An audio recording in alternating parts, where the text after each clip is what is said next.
Thank you so much, Toastmaster Kapil, and thank you, President Abhishek, for the invitation. It's such an unusual invitation to be invited to share a book review, but more than that, to be given carte blanche as to which book that could be. Now, that was quite a fun project. As you can see behind me, I've got quite a few on my shelf, and I have to confess that I have a love affair with non-fiction books. That's my favorite reading material because I always feel I can learn and grow as a person. And in that shelf behind me, I've got some cherished favorites. And The Art of Possibility is one of the most favorites. So I feel like I'm not sharing a book review with you. I'm sharing a relationship that I have with this book with you. And it's quite a funny story because I don't think I knew of the authors before I got this book. And I picked this up at a secondhand bookstore for virtually no money at all. But I think if I hadn't have heard of the authors, I probably would have been drawn to it because I've always loved orchestral music. I did play one or two instruments as a child many, many years ago. And orchestras to me are magical. All these people coming together, making music as a team, just somehow inspires me. And if I need to lift my mood and I listen to beautiful orchestral music, that just takes me into another space. So today I invite you to a rendezvous with my passion for possibility and the passion that these authors have in this very, very unique book. So why would you read a book written by a conductor of the Boston Philharmonic Orchestra and his life partner, they were married at one point, Rosamund Zander? Why would you want a book like that if you have no interest perhaps in orchestral music, and perhaps The Art of Possibility isn't even a title that would have caught your attention? As a leader, specifically as a leader in a volunteer organization, I know undoubtedly, and I'm sure you'll bear me out, that everything we achieve is done through people. And anything we achieve is not done by ourselves, it's done through the team around us or our fellow club members.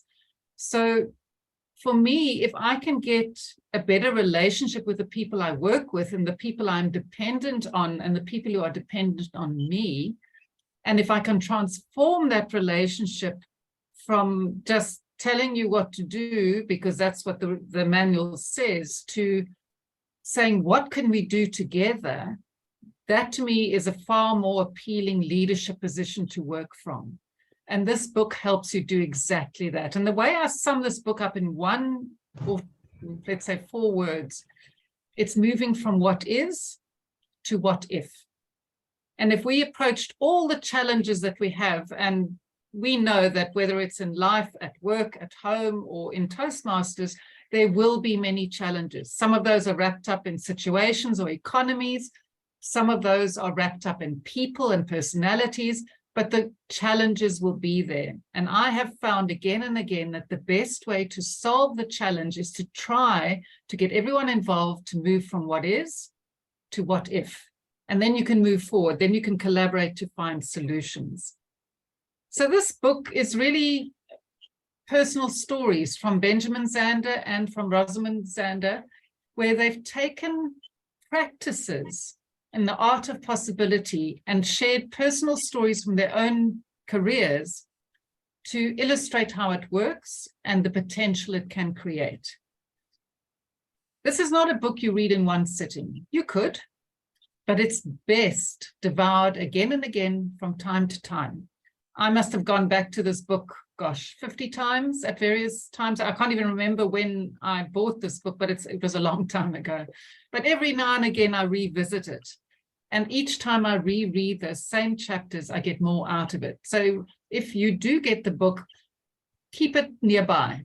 And when you're facing challenges, go back to it and see what it can help you achieve, what possibility it can help you create that'll help you and your teams move forward. So they have 10 different practices around the art of possibility. And I'm not going to do a laundry list of all 10 with you. I'm going to delve into 2 of them that I have particularly found helpful and tell you little stories about them from the book and tell you stories about them from my own personal experience. And that'll give you a flavor of the book. And then when you buy your own copy and read it, you'll be able to see so much more that is on offer. So this book gives us practical ideas. So it's grounded in practice, and it's grounded not only in the practice in the music industry or in communication or psychology, but business practice and in our personal lives. And if you go to YouTube after the meeting, of course, you will find many videos that you can look at and see Benjamin Zander in action, where he uses his love of music to communicate leadership lessons to his audiences all over the world. And as much as I cherish the book, I have a friend who had attended one of his presentations live, and he was so proud to tell me that he'd been there. So that tells me that that experience of the person on stage was just as special as this book is to me. So it's somebody with a lot of charisma, someone who's a leader and who's being recognized as a leader worldwide, not just in music, but by industry, and is often someone who speaks on leadership. So this book is going to give you practical ideas to get the best out of others, and who wouldn't want that as a leader, but also it invites you to get the best out of yourself. Because if we're not learning and growing as a leader, then we're missing out. So this book invites us into the possibility that we can do things differently and operate at a higher level. So as I said, Benjamin Zander is the conductor of the Boston Philharmonic Orchestra, and he describes Rosamund Zander as who has a genius for creating innovative paradigms for personal and professional fulfillment. So if you're approaching a challenge, you've got a certain set of assumptions that are there. And if you can change those assumptions, you can change the possibility that comes out of those situations. So the first practice that I'm going to share with you is probably the one I've used the most and just loved sharing the story of the most. It's called the practice of giving an A. And Benjamin Zander was teaching musicians at a school in Boston, and all of them were top achievers. They were there because they'd been selected as the best of the best. And he found that they were so full of anxiety because they kept on trying to be the best, and they were afraid of making mistakes, and they just were working so hard, and they were competitive with one another. And he found that their musicality was affected because they were so competitive and focused on how people were ranking them, that he asked Rosamund, how can we shift this possibility? And of course, everybody wanted an A. Who wouldn't want an A at the end of the semester? So she said, what if you give them an A up front? What if you give them that which they desire up front? So that seems a very counterintuitive approach. Why would you give somebody something who hasn't earned it? And aren't there dangers in that people will just slack off because you've given them what they want? So why would they show up for the rest of the semester? So they came up with this practice where he announced to them, all of you are getting an A at the end of the semester. It's guaranteed, absolutely guaranteed. The only thing you have to do to earn your A is to write me a letter in the next 2 weeks and tell me what you have done to earn that extraordinary grade. But the letter has to be written as if it's the end of the semester. Everything is in the past tense. It has already happened. And it's not just what you did and how many hours you practiced, but who did you become in the process? Who did you become who deserved an A? And then he waited for the letters to come back. And it was so powerful because the students, instead of focusing on what do I have to do today and what if I get it wrong, I won't get an A, they were focusing on the outcome. And they were imagining they had already received it. And they were looking from that viewpoint back to what do I need to do today to earn my A? So imagine for a moment you could do that for the team you work with at work or in Toastmasters or even in your family. What if you expected the best out of them and you treated them as if they had already delivered it? How would that change the way you listened to them? How would that change the way they showed up to a conversation? How would it change the way you appreciated what they were bringing to the conversation? And I've tried this many times in my own life. And a few years ago, Toastmasters International incorporated a version of this in their district leader training, where the district leaders were invited to send a letter from their future selves to themselves right now. And imagine the end of your Toastmasters years there, and what have you accomplished? How have you done it? And it's a very, very powerful focus, because it focuses you on outcomes as opposed to obstacles. Imagine doing that for yourself. What is it that you want to achieve in the next 3 months, 6 months, that's important to you and that you have some anxiety about? I invite you to write a letter from your future self, telling yourself how you achieved that, as if it's already happened. And the one thing Benjamin Zander says in the book is he wants you to fall passionately in love with the person you describe in that letter. In other words, it's an emotional experience, and you have to describe how happy you feel that you've earned that A, and what you've let go of to get there, what you've cast aside, what risks you are now prepared to take that before you were afraid to take, and how you celebrate your success. It is an incredibly powerful practice. And it's something that I've used with clients, I've used it with teams, and I use it on myself. So this is one way that you can move yourself and your teams into the art of possibility. But it's not just talking about it. It's writing that letter. It's reading that letter. It's referring to that letter, whether it's a letter from your team or a letter from yourself, from your future self. And I think one of the magical things it does is, because you're looking from the future, the little hassle you had today in the context of 6 months suddenly isn't as big as you thought it was. And it kind of rounds out all those challenges that today seem insurmountable. But when you look from the future, you realize, actually, it wasn't that bad. I found a way through it. I found the right people to help me through it. So this is something you could do with your club, with your leadership team at Toastmasters, or at work. And it's so simple, and yet it's so profound and so powerful. So this is one of my very, very favorites. One of the reasons it works so well, and they explain it more in the book, an A is an invention. And we've come to believe that an A is better than a C. And if I get a C, I must be lacking something. So when we take that measurement where you're comparing yourself to others out of the equation and just say, what did you do to get that A? It makes you concentrate on yourself and not worry how you show up versus other people. And that's quite powerful. And so it becomes an A, becomes an expectation. It's not an expectation to live up to. In other words, you can't fail. It becomes a possibility to live into. Let me say that again. So it's not an expectation to live up to where you could easily fail. It's a possibility to live into that you can create, you and those around you. So this is something, have fun with it. And that's the other thing they say in this book, is it's all a game, and play with it and try it out and just take yourself further than you thought you could do, further than you thought you could go, by giving yourself and those around you an A, and watch what happens. And I can predict it will be a positive, wonderful result. So this is all about creating possibility.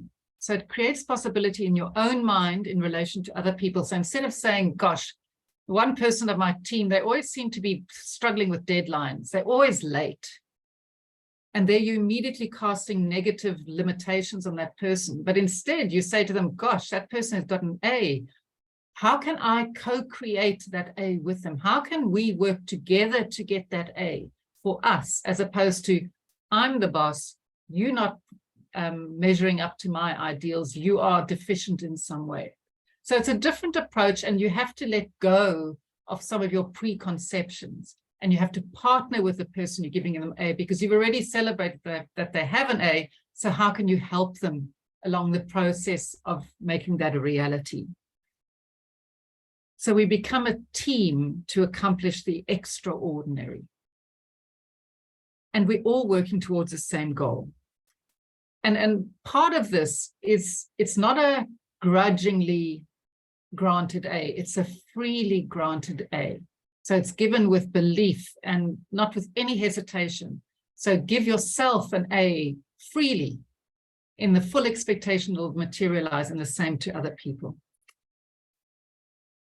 One word of warning with this: if you've already got an A for the semester, after a day or a week or 2 weeks, you might think to yourself, I don't have to try so hard. I've already got an A. Why do I need to work so hard? Why do I need to put in all this effort? And he refers to that as a habit of thinking that you make no difference. But remember, you're an A student, and an A student is somebody who's integral to the team.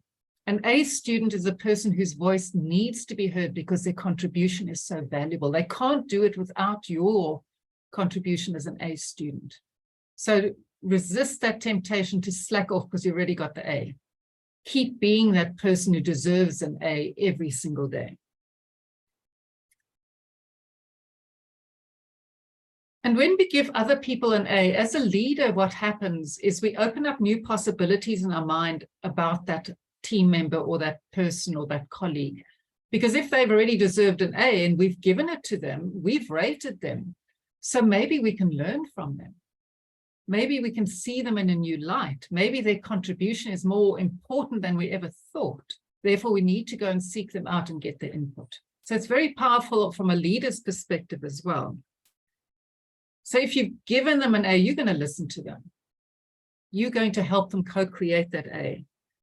And you will continually open yourself up to a fresh viewpoint because they deserve an A. So play with this. It's really, really powerful, and one of my favorite practices in this book in particular. So giving yourself an A, just to sum it up, it's not about basking in your own self-glory, and it's not about simply raising self-esteem. A freely granted A lifts you off the success or failure ladder and the world of measurement, and it catapults you into a universe of possibility. And it allows you to see who you are and all of who you can become. And it allows you to see that for yourself and for the people around you. So as a leadership tool, it is super, super powerful.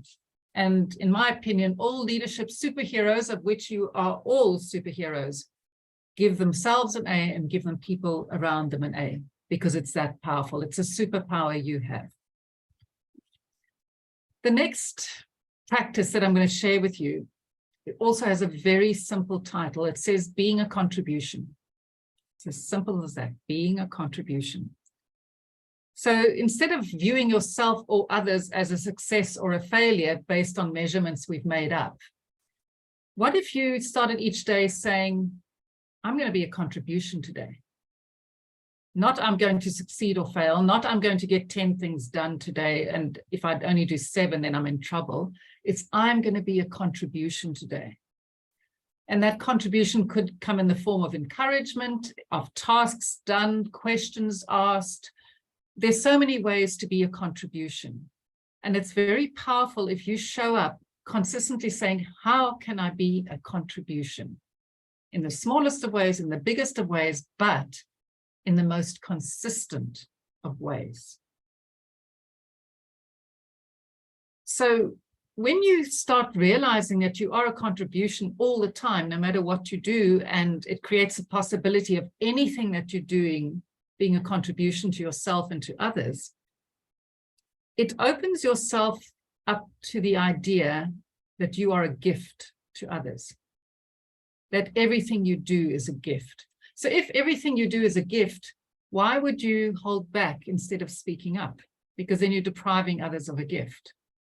Why would you exclude someone when, if they were included, they could benefit from the gift that you are sharing? Why would you hesitate to give an opinion or to propose a solution if it was a gift? So it's very simple, very powerful. So it means that your title is not important. It means that where you rank in the hierarchy or what role you have this year is less important, because we are all contributions. And you don't need a title to be a contribution. You can just be a contribution every single day. So invent yourself as a contribution and invent others as a contribution, and their contribution is something that you want to be part of as well. And declare yourself to be a contribution, and throw your life into throw yourself into life as someone who makes a difference, accepting that you may not understand how or why. It doesn't matter how or why. It just matters that you are a contribution. So redefine your thinking about yourself and about others, and your work, your team, your club, your family is a place of contribution rather than an arena for success or failure. So ask your team, how have they contributed in the last week? Any contribution. And we don't want to hear, I didn't do this and I should have done that. How have you contributed? Just tell us what you've contributed. And then the next thing you ask them to do in the week ahead, ask them to notice whether or not they are a contribution. And the third week, you ask them how to see themselves at a contribution a week ahead. In other words, plan to be a contribution in advance.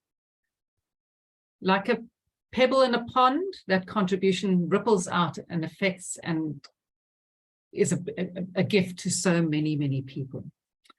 So my time is up for sharing so much of what is in this book.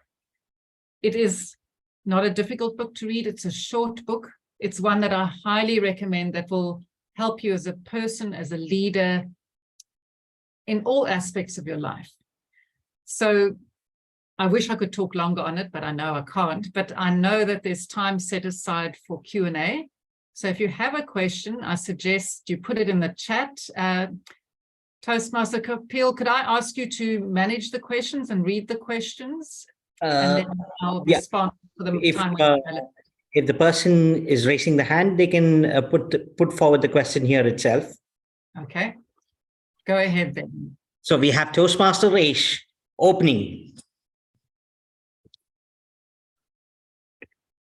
Thank you so much, DTM Aletta, for that wonderful eye-opener. I just loved the book review. First thing you have said about there is a possibility, like how you can be using the first formula, but I was got with one idea. Once you finish or once you start failing, even though you are already thinking or to give the A's or you are already getting as an A student, but once you shatter your confidence, you are keep on failing, then it is impossible to visualize or think or write that letter that you are already achieved something or your goal is already achieved. In that scenario, what should we do or what you are thinking, because you have already used this formula for number of time. So I was thinking, do you have any opinion about it or do you have any formula?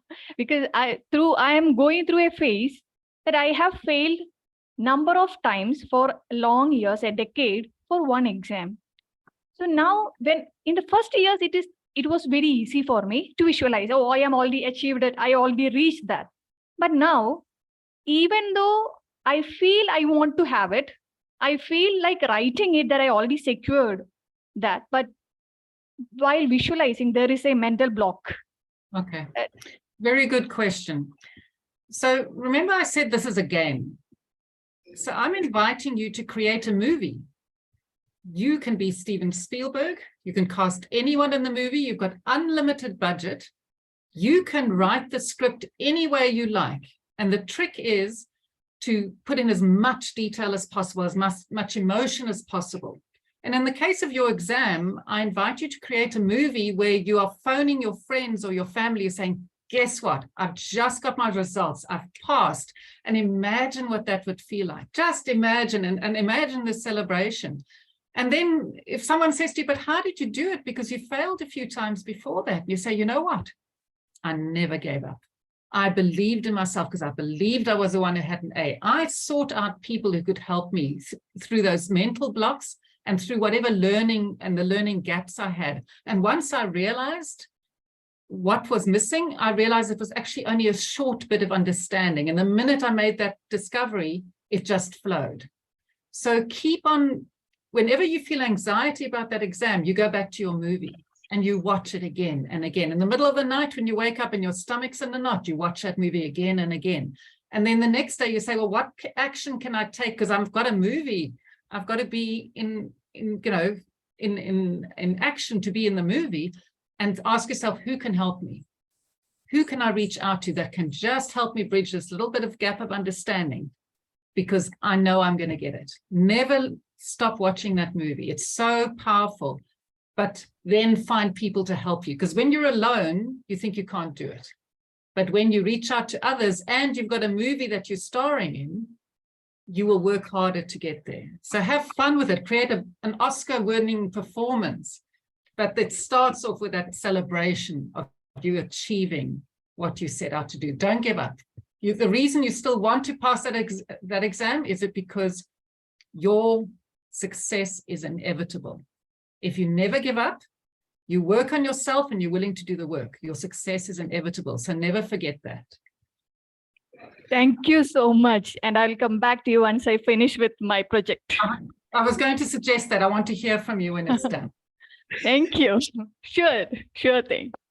I guess Walt Disney is the best example when you look at it. He always believed in the incredible power of imagination, belief, and action. So go for it. Well said. We have distinguished Toastmaster Cyprian Biscuit. He's put forward a question. How many pages is the book? I will tell you in a moment. It is 210 pages. That's including the stuff at the beginning at the end. So it's a quick read. But as I said, you don't have to read it all at once. Dip in and out of it as you need it. So distinguished Toastmaster Cyprian, sir, maybe you will have to cut down on your walks and runs and spend time reading the book. We have Toastmaster Abhishek with a question. Hi, DTM Aletta. First of all, thank you so much for a fantastic book review. Always, you want a podcast also and a book review also. You lit it on fire. Thank you so much.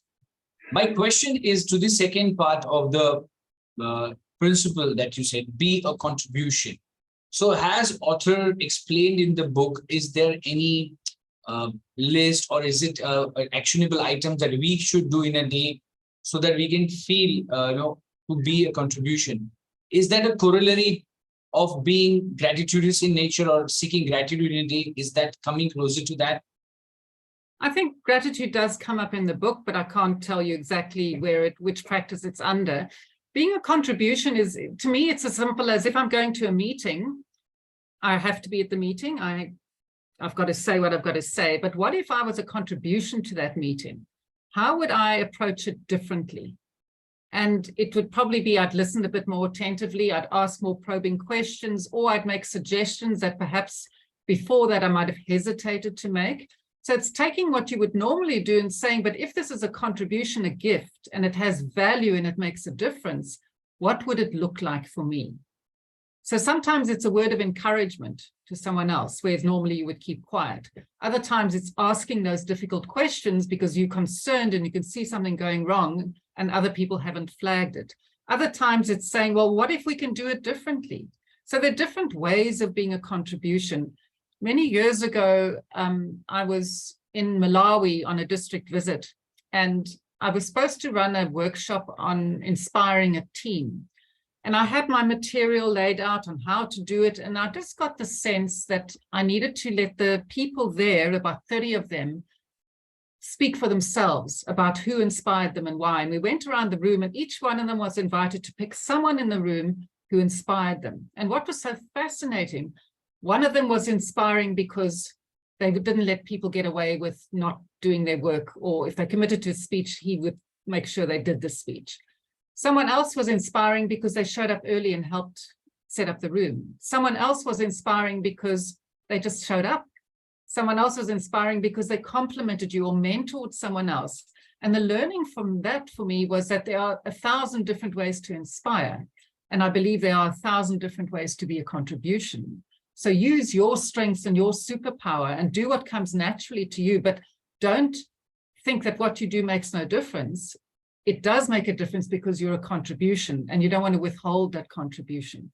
So it's almost just seeing everything that you do in everyday life as something valuable that other people need to have, and they can only have it if you're willing to give it and share it. We have a wonderful question in the chat from Toastmaster Faisal. His question is this book about an exercise for visualizing ourselves as achievers?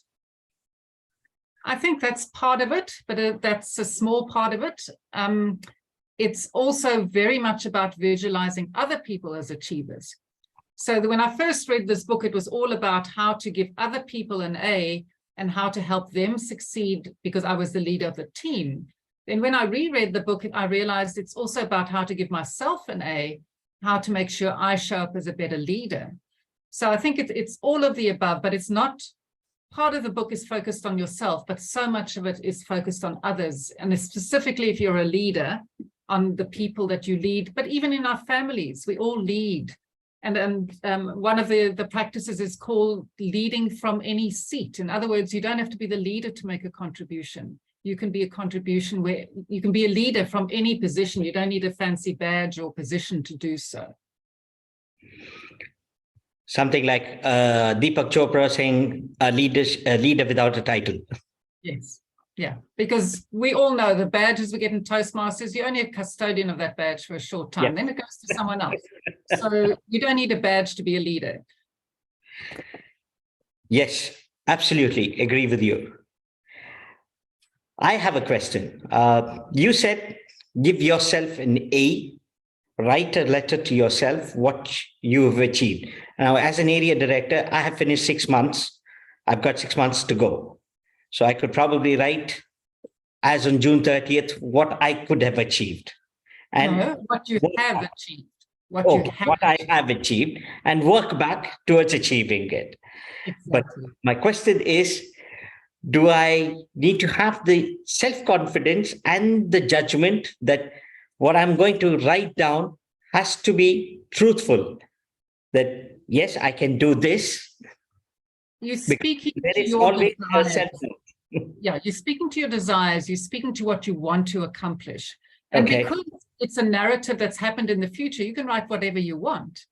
Whether or not it comes true is another discussion, but the most important thing is that you've taken steps towards making it happen.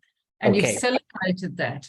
And to me, if you got 80% instead of 100%, that's not the issue. The issue is you got to 80%, and that's worth celebrating. So it's celebrating everything that we do and believing in ourselves that we can reach whatever we dream for, but by imagining the outcome up front and celebrating that and then working backwards. So good luck. And you can make up anything you like. It's your dream, it's your narrative. So it doesn't, remember, it's a game. So it doesn't have to be correct. It can be anything you want it to be. True. And after all, only the impossible is worth doing. Thank you, distinguished Toastmaster Aletta, for that wonderful book review.